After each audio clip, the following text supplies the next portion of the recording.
Hello and welcome to New East and my review of the Phanteks Enthoo Luxe.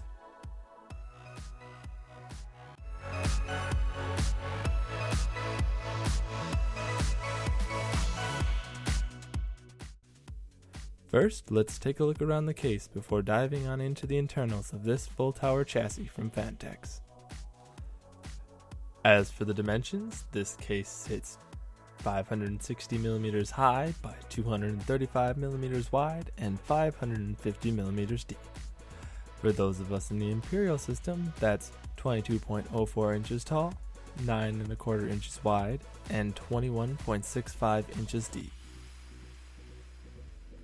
As for the exterior, the front and top sport a handsome sandblasted aluminum finish.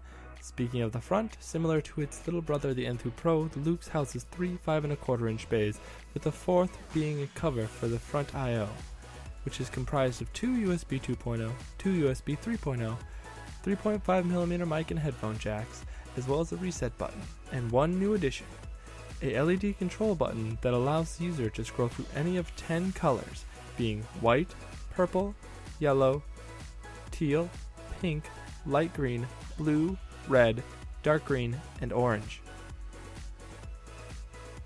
These LED strips run up the front and top along both sides of the case and give off a pleasing glow. However, Phanteks does offer additional LED strips with an adhesive backing that can be plugged into an extra internal LED connector located at the back of the case. Now moving inside, we remove the dual windowed side panel by undoing the 2 rear thumb screws that unfortunately at this price point aren't captive. But to the positive, instead of just falling off, the panels have a nice swing open to remove design that I really like a lot.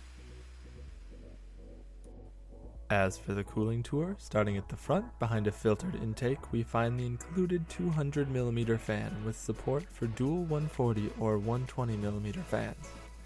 Making our way up top, under the easily removable top mesh, we find a plethora of mounting options, including 3x120 or 3x140, that can be mounted above or below the frame in adjustable slots, or room for a single 200mm fan mounted just below the frame.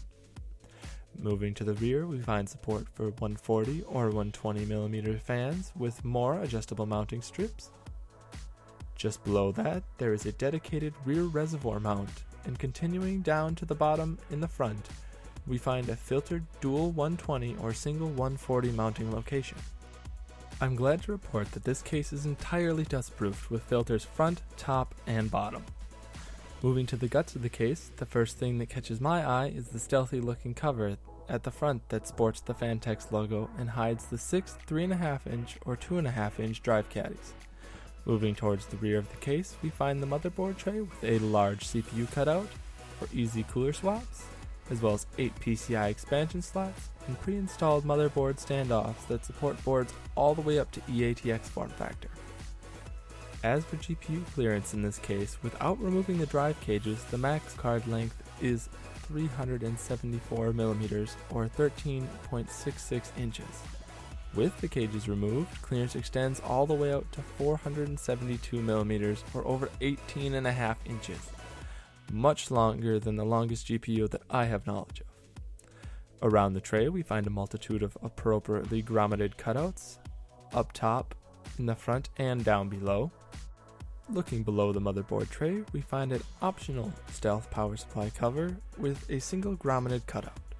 This cover is easily removable by undoing the 3 thumb screws at the rear of the case.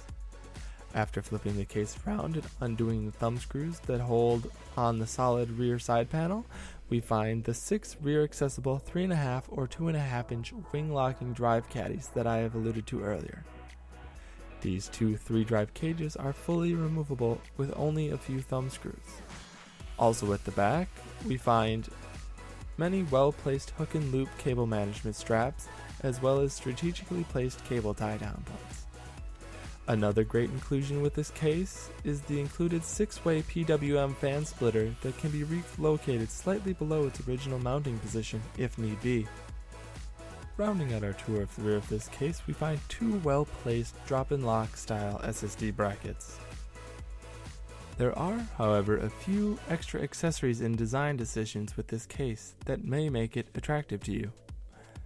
The included reservoir and pump brackets are great for water cooling enthusiasts seeking to take up residence in this case, and the included plastic toolbox that keeps the included screws organized is a fantastic step up from the world of cluttered accessory boxes filled with little baggies of screws. Speaking of screws, this case is mostly held together with them, making it very friendly to those that are out there seeking to mod this case. Through the magic of editing, the build is now complete. IMHO, I think it looks pretty fantastic, and the case itself was a delight to work inside of. Now on with the glam footage.